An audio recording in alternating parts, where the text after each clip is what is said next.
और देखिए त्रिस्तरीय पंचायत चुनाव पर मेरी सीधे ग्राउंड जीरो की रिपोर्ट। आज आपको एक ऐसे प्रत्याशी से मिलाने वाले हैं जिन्होंने वास्तविक कई काम किए हैं। यदि मैं इस क्षेत्र की बात करूं, जिस जगह पर मौजूद हूं, खासतौर पर कुमराड़ा बलडोगी वार्ड नंबर 26 से क्षेत्र पंचायत सदस्य की प्रत्याशी हैं श्रीमती रेखा राणा जी और उनके पति सुभाष राणा। वास्तविक जिन्होंने बहुत काम किया, उनसे ज़रा बातचीत करेंगे। जिस जगह पर मौजूद बहुत खूबसूरत जगह आर्यन है, मेरे सही जरा दिखाइए जरा खूबसूरत जगह। सामने एशिया का सबसे बड़ा बांध टिहरी झील सामने नज़र आ रहा, उसी के नज़दीक कुमराड़ा जो गांव है, अनेक खूबसूरत जगह। और ज़रा बातचीत करेंगे, उनसे पूछेंगे उनके द्वारा जो काम किया गया वो क्या काम रहे हैं, आखिर वो वोट यदि जीत के आने वाले हैं तो क्या करने वाली हैं, तमाम चीज़ों से आपको कराएंगे रूबरू। श्रीमती रेखा राणा जी, आपका बहुत बहुत स्वागत है। आपको चुनाव लड़ने के लिए आप बहुत बहुत शुभकामनाएं। सबसे पहले तो हमारे दर्शकों के लिए बताइए, आप चुनाव मैदान में उतरी हैं, क्या सोच के आप चुनाव मैदान में उतरी हैं, ये बताइए। भाई जी, आपका बहुत बहुत धन्यवाद। आप हमारे इंटरव्यू गंगा एक्सप्रेस, बहुत बहुत धन्यवाद। मेरी ये वो है, समस्याओं का हम निदान करेंगे कि हम रोज़गार कैसे दें किसी को। रोज़गार को लेके हमारा सबसे बड़ा है, हम उस पर भी काम करेंगे। अगर हमें वो जीत के लाते हैं जनता, तो हम उस पर भी काम करेंगे। और ये हमारा स्वरोजगार से जो वो मिलता है, हम उस पर भी काम करेंगे। और महिला सशक्तिकरण पे भी हम काम करेंगे, जिसमें हम राणा जी, थोड़े आपको रोकना चाहूँगा। सबसे पहले ये बताइए कि आप चुनाव मैदान में उतरी, दो ही कैंडिडेट हैं और आपका जो पोजीशन नज़र आ रहा, हमारा जो मीडिया सर्वे कह रहा, लगभग आप बहुत स्ट्रॉन्ग वो कैंडिडेट्स हैं। 1600 के लगभग वोट हैं, 2-3 गांव के अलग अलग खंडों में बांटा हुआ आपका गांव है। आप ऐसे काम बताइए, 3 काम के लगभग, 3 से ज़्यादा जो आपके द्वारा किए गए, जहां आपकी भूमिका दिखी। हालांकि आपका जो बैकग्राउंड है, आपके पति भी प्रधान रहे हैं, आपकी सासू प्रधान रही हैं, तमाम रिपोर्ट समीकरण ये है, सब जानती आप। ऐसे कुछ बड़े बड़े काम बताइए जिसमें आपका योगदान रहा है, जनता बिलीव करे, विश्वास करे कि आप वास्तविक डिजर्विंग कैंडिडेट है। ये कुछ काम बताइए। मैं अपने पति की ये जो धरोहर है उनको आगे ले जाने के लिए तैयार हूँ। और उस पर मैं खरी उतरने के लिए जनता की जैसे बड़े बड़े कार्य जो मेरे पति के द्वारा किए गए हैं उनका विवरण, जैसे पशु हॉस्पिटल है, उसमें भी उन्होंने बहुत उन्हीं के द्वारा ये पशु हॉस्पिटल की बिल्डिंग तैयार की गई है। स्वास्थ्य के क्षेत्र में भी उन्होंने बहुत अच्छा काम करा है। और मैं आगे भी उनकी किए हुए कार्यों पे चलना चाहती हूँ कि जैसे उन्होंने अपनी वो बनाई है, फिजा बनाई है लोगों के दिलों में, मैं भी वही काम करने की इच्छुक रखती हूँ। हालांकि मैं यदि इस क्षेत्र की बात करूं, बलडोगी एक मणि कुमराड़ा जो एरिया पड़ता है, इसका एरिया है और वहाँ पर एक हॉस्पिटल है। और राणा जी के प्रयासों के द्वारा वहाँ पर MBBS डॉक्टर्स वहाँ पर पहुँची हैं। ये तो हमारी रिपोर्ट भी पूर्व में जब हमने रिपोर्ट लगाई तो कहीं ना कहीं आपने कार्य किया। आपने पशु हॉस्पिटल की बात की, उसमें भी आपने कार्य किया। कुछ और महिलाओं को लेके खेती बाड़ी की बात करो, यहाँ पर टिहरी झील बड़ा नज़दीक है, खेती में लोगों का बादल भी फट गए थे, उसमें भी क्या कुछ बोलना चाहेंगे? आपकी नॉलेज में जब बादल फटे तो उसमें आपके द्वारा क्या प्रयास किया गया? ऐसे भी निकल के आ रहा है, अभी कुछ सुरक्षा वाल पूरी नहीं लगी हुई है, उसको लेके क्या बोलना चाहेंगे आप? सुरक्षा वालों का काम अभी पूरा उतना नहीं हो पाया है, लेकिन उस पर भी मेरे पति ने जो वो काम करा है, उसको भी मैं जनता के सामने वो करना चाहती हूँ कि उन्होंने क्या क्या काम करे हैं और क्या क्या हमने आगे के लिए प्लान किया हुआ है, उस पर भी हम काम करेंगे। और जो वो आई थी आपदा का, वो आया था, उसमें भी आपने देखा होगा, कहीं से भी देखा होगा, तो उसमें हमने गए थे मेरे पति, वहाँ पे उन्होंने काम करवाया है। राणा जी, लगभग 1600 वोट है। आखिरी शब्दों में थोड़ा अपना पूरा नाम और अपना जो चुनाव चिन्ह है वो भी समझाइए हमारे दर्शकों के लिए। और जीत के जब आप आएंगी, वो कौन से काम रहेंगे जो सबसे पहले जिस आपका फोकस है, वो आप पहले तो ये बताइए, कितने वोटों से आप जीतने वाली, कितने वोट के लगभग पड़ने वाली? 400-450 वोट तो पड़ने वाली है। टोटल वोट तो 1600 है। 1600 वोट तो लगभग यहाँ 1200 और 1000 के ऊपर जाएगी वोटें, जो हमारा आंकलन है। 60% पड़ने वाली है भैया। राइट, लगभग अच्छी खासी जीत होने वाली मान के चले। आप थोड़ा अपना चुनाव चिन्ह बताइए उनके लिए। मेरा चुनाव चिन्ह है अंगूठी। अच्छा, आप तो ऐसे निकल के आ रहा कुछ डिफरेंट सोर्स के, आप तो एक ब्लॉक प्रमुख की दौड़ में भी हैं, आप जीतेंगे और बहुत बहुत शुभकामनाएं आपके लिए, अग्रिम इसके लिए। सबसे बड़ी बात, आपको तो बहुत पॉलिटिकल बैकग्राउंड रहा है और पूरा यदि देखा जाए तो कहीं ना कहीं स्ट्रॉन्ग कैंडिडेट भी आप। वो काम कौन से रहेंगे? 3 आप अपने दर्शकों के लिए, अपने जो आपको वोट देने वाले लोग हैं उनको आप यकीन दिलाएं कि वो काम कौन से बड़े बड़े होने हैं। यदि आप चुन के जाती हैं तो वो ज़रा काम बताइए ताकि लोग आपको वोट दें और लोगों को समझ आए। सबसे पहले तो मैंने महिलाओं की समस्याओं को देखा है। जब मैं क्षेत्र भ्रमण पर निकली हूँ, मैंने महिलाओं की समस्या देखी है। वो तो रोज़गार चाहती है महिलाएं। उन्होंने बोला है कि हमें रोज़गार दे, मैं रोज़गार पे काम करूँगी। जो सरकार से जो योजनाएं आएंगी मैं जनता तक पहुंचाने का प्रयास करूँ। अच्छा ये बताइए, थोड़ा रोकूंगा फिर आपको। आप बात कह रही कि रोज़गार, वो थोड़ा रोज़गार ज़रा बताइए।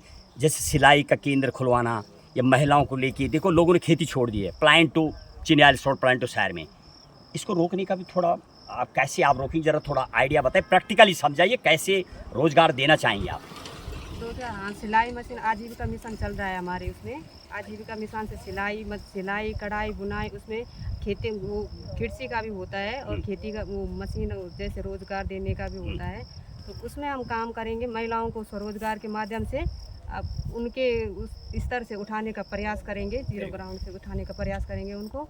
अच्छा ऐसे भी बहन जी एक और बड़ा काम, टिहरी झील, आप टिहरी एशिया का सबसे बड़ा बांध है, बिजली प्रदेश से यहाँ फ्री बिजली नहीं है, और जो इसके लगे हुए जो विस्थापित हो गए, काफ़ी खेती आपके जो क्षेत्र आ रहे हैं वहाँ भी लोगों की गई है, तो क्या उसमें भी कुछ आप सरकार से डिमांड करेंगे कि लोगों को रोज़गार वहाँ भी मिल सकता है? क्या ये सब आपके माइंड में, थोड़ा उसको समझाइए ज़रा दर्शकों के लिए। मैं सरकार से यही डिमांड करूँगी कि जो यहाँ अगर कार्य चलेगा यहाँ पे, मैं ये चाहती हूँ कि यहाँ के स्थानीय लोगों को कार्य मिले, ना कि बाहरी लोगों को इसमें वो करना है। मैं चाहूँगी कि इसमें स्थानीय लोग कार्य करें। और जो लास्ट प्रश्न एक और आपसे, आप देखती हैं, आप तो एक घरेलू महिला भी हैं, जाती हैं गांव में आप प्रोग्राम में, यहाँ पर युवाओं का नशे में लिप्त होना, और मेहंदी रात में तमाम महिलाएं ठुमके भी लगाती हैं, दारू बहुत चलती है, तो इसके प्रति भी कुछ आपका रहेगा जागरूकता अभियान? कैसे लाएंगे आप, एकदम ज़मीनी समझाइए आप, ये सबसे बड़ी समस्या, इसका कैसे निजात मिलेगा ये भी ज़रा बताइए। नशा मुक्ति का हमारा तो यही है कि हम प्रयास करेंगे। अगर जनता हमें चुन के भेजती है तो हम उसमें भी, जनता सहयोग करेगी तो हम उसमें भी प्रयास करेंगे कि नशा मुक्ति हम कैसे दूर कर सकते हैं। कि तो चले, बहुत बहुत धन्यवाद आपके लिए। ये थी रेखा राणा जी, आपको बहुत शुभकामनाएं। और थोड़ा राणा जी से बात करेंगे जो जिनका कि बड़ा योगदान रहे हैं, आप युवा मोर्चा से लेकर तमाम बीजेपी में आपकी योगदान, अनेकों अनेक कार्य में आप रहे, कई बार हमारे कैमरे में अब आप कैद हुए। आप राणा साहब जनता को जरा बहुत सूक्ष्म शब्दों में बताइए कि क्या बोलना चाहेंगे आप, क्या आपका स्कीम रहेगा? पूर्व में तो आपने काम बहुत किए हैं, लेकिन अब क्या आपके माइंड में है, वो जरा 4-5 काम बताइए जिनको आप एकदम टेबल पे मुक्के से बोल सकते हैं कि हम ये करेंगे, जनता यदि आपको जिता के लाती है, वो थोड़ा बताइए। धन्यवाद बहुगुणा जी। मेरा जो प्राथमिकता फोकस रहेगा हमारे जो रोज़गार जिन पे हम काम कर रहे हैं। मैं 10 साल प्रतिनिधि रहा हूँ अपने ग्राम पंचायत में, तो हमने वहाँ पर भी जो कार्य किए वो किसी से छुपे हुए नहीं है। आज मेरी पहले प्राथमिकता ये है कि हमारे यहाँ पर केवी के लिए हमने प्रस्ताव कर रखा है, हम उस पर लगे हुए हैं। आज हमारी फाइल जितनी भी सरकारी उसमें प्रोसेस में केंद्रीय विद्यालय, थोड़ा रोकूंगा आपको, केंद्रीय विद्यालय जैसी योजना वास्तविक धरातल पर उतरती है तो लाखों को जॉब, एरिया का डेवलपमेंट तो होने। अच्छा राणा जी, क्या इसके लिए जगह वगैरह सब देखी आपने? जगह देख रखी है।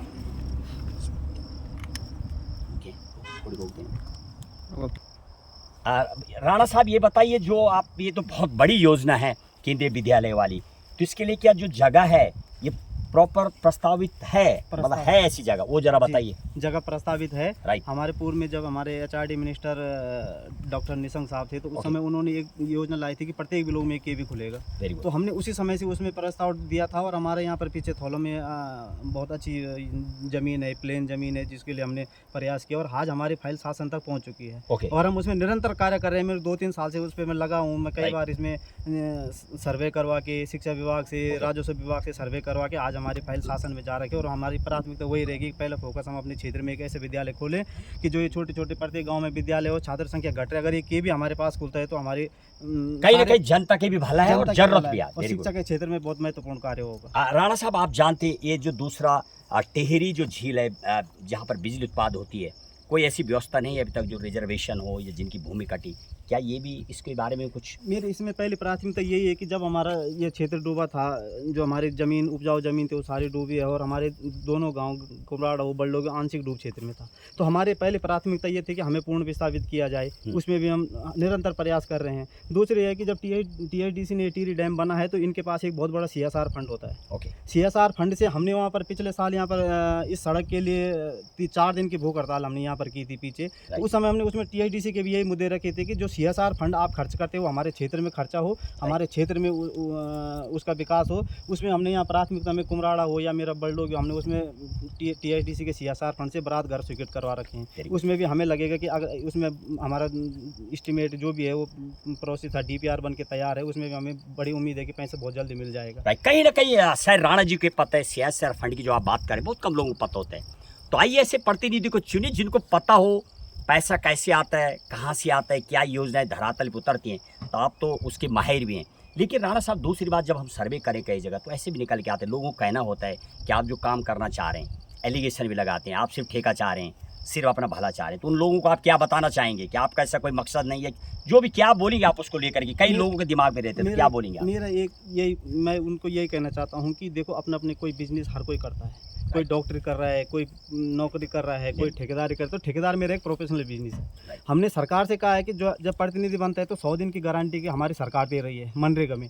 मैं कहता हूँ मैं अपनी ठेकेदारी से मैं अपने 100 दिन की एक्स्ट्रा गारंटी दे दूँ अपनी जनता को। आप हमें अगर चुनते हैं तो मैं 365 दिन में से 200 दिन रोजगार की गारंटी दे रहा हूँ अपनी पब्लिक। सबसे बड़ी बात, बहुत ईमानदारी से राणा जी ने बात को रखा है कि जैसे मैं जान रहा था, लोग गाँव का एरिया होता है वो सब जानते हैं कि नेता जब कोई काम लाते अपने लिए, लेकिन आपने ईमानदारी से बताया। तो कहीं ना कहीं दर्शक, अंतिम शब्दों में अब आप अपने जो सपोर्टर हैं, आपके समर्थक में हुजूम है, वो लेकर के आपके जो आगे की मिशन है, अपना चुनाव चिन्ह और जरा वो बताइए आपको दर्शकों के लिए आखिरी शब्दों। मेरा चुनाव चिन्ह, हमारे जो मेरे वाइफ प्रत्याशी है तो हमारा चुनाव चिन्ह अंगूठी है। और मैं तमाम अपनी इन 2-3 गाँव की जनता से कहता हूँ कि एक शिक्षित व्यक्ति को चुने, योग्य व्यक्ति को चुने, जिसको हम कहते हैं बहाना नहीं चाहिए, बदलाव चाहिए। प्रतिनिधि कोई बन जाते 5 साल में, उसके यही बहाने होते कि अजी मुझे जानकारी नहीं थी, जब तक मुझे जानकारी हुई तब तक 5 साल पूरे हो गए। तो मैं कहता हूँ एक योग्य प्रत्याशी को चुने, जाति भेदभाव, क्षेत्रवाद, इधर का उधर का, इन सब चीज़ को छोड़ के आप एक योग्य प्रत्याशी को चुने। मेरी यही मांग है। और मैं तमाम अपनी क्षेत्र की जनता से कहता हूँ कि 28 तारीख कल है और अधिक से अधिक संख्या में लोग मतदान के लिए जाएँ और अंगूठी निशान पर मोहर लगा के एक योग्य प्रत्याशी को चुने। बहुत बहुत धन्यवाद। ये थे राणा साहब, बात कर रहे थे, पूरी बातें रखी थी। एक महिलाएं जब उनसे बातचीत करते हैं, उनके समर्थक भी आए। भाई जी, आपका क्या नाम है? मेरा नाम हेमलता राणा है। हेमलता जी, आप ये बताइए, आप समर्थन में आए हैं, जो थोड़ा भी दिखा, आर्यन साहब जरा दिखाइए लोगों को। अभी भी चुनाव अब अंतिम दौर पर है आज, उसके बाद भी लोगों को समर्थन तमाम राणा जी के साथ नज़र आ रहा। ये जो आपके जो प्रत्याशी बहन जी, आखिर इनके समर्थन में आप आई हैं, ऐसा क्या काम इनके द्वारा रहा है? ये थोड़ा इनकी जरा 2-4 काम बताइए कि आप समर्थन में आई। इनके कार्य ये, जैसे प्रधान जी रहे हैं, तो इन्होंने जितने भी कार्य, मतलब क्षेत्र में समस्या आई, जैसे ये आपदा आई थी कभी, तो उन्होंने, उनका वहाँ पे पूर्ण योगदान रहा है। हमेशा जनता के साथ खड़े रहे हैं, हर कार्य के लिए उन्होंने बोला मैं करूँगा और मैं जनता के साथ हूँ। तो बहन जी, एक प्रश्न और, अभी उनकी धर्मपत्नी जी लड़ रहे हैं, रेखा राणा जी, तो क्या वो इंडिपेंडेंट रखते हैं कि पति को हमेशा जाना पड़ेगा, या वो अपने आप में? वो अपना आप ही पूरा चुनाव का वो कर सकती है, खुद सक्षम है वो। और मैं जनता से बोलूँगी कि इनको विजय बनाइए और अपना कार्य खुद संभाल सकती है और हर मीटिंग अटेंड कर सकती है, जनता को भरोसा दिला सकती है कि अच्छी प्रत्याशी है, इसे विजय बनाए। वेरी गुड, बहुत बहुत शुभकामनाएं आपके लिए। लगातार प्रत्याशी यदि मैं बात करूँ तो वो खुद भी कैपेबल हैं, पति उनके साथ एक्स्ट्रा सपोर्ट हैं। और इन्हीं शब्दों के साथ एक और प्रत्याशी से बात करेंगे आज। ये सर, आपका क्या नाम है? मनजीत राणा। राणा साहब, क्या बोलेंगे आप? इनके समर्थन में आए हैं पूरे, तो कितने वोटों से जीतने वाले हैं? हम तो 70% वोटों से जीतने वाले हैं। हमारा फुल बहुमत से सरकार आई है। वोट कितना पड़ेगी लगभग यहाँ? वोट तो 70% ऊपर ही है हमारी, मतलब 1600 के लगभग के 1000 तक पड़ेगी। 1200 तक आएगी हमारी वोट। राइट। तो पहले से बताए जा रहे दो ही कैंडिडेट हैं अपने आप में। राणा जी की फैमिली तो पूरा हुजूम पॉलिटिकल अखाड़ा है इनका, इसके बाद भी चुनाव लड़ना पड़ा, तो ये सब क्या रहा होगा? ये तो हमारे प्रधान जी पहले से प्रधान रहे गांव में, 10 साल पहले प्रधान में रहे। राइट। फिर उसके बाद वो युवा मोर्चा के संघ, तो ये माने कि आगे ब्लॉक प्रमुख आगे तक इनका जो टारगेट है कहीं ना कहीं पूरा नजर आता है। हाँ जी, पूरा नजर आता है। चलिए, बहुत बहुत धन्यवाद आपके लिए। ये थी श्रीमती रेखा राणा जी, क्षेत्र पंचायत सदस्य के लिए आगे अपनी दावेदारी करती हुई, कहीं ना कहीं बहुत स्ट्रॉन्ग कैंडिडेट आर्यन के साथ महेश बोगुणा, गंगा 24 एक्सप्रेस। त्रिस्तरीय पंचायत चुनाव पर मेरी सीधे ग्राउंड जीरो की रिपोर्ट।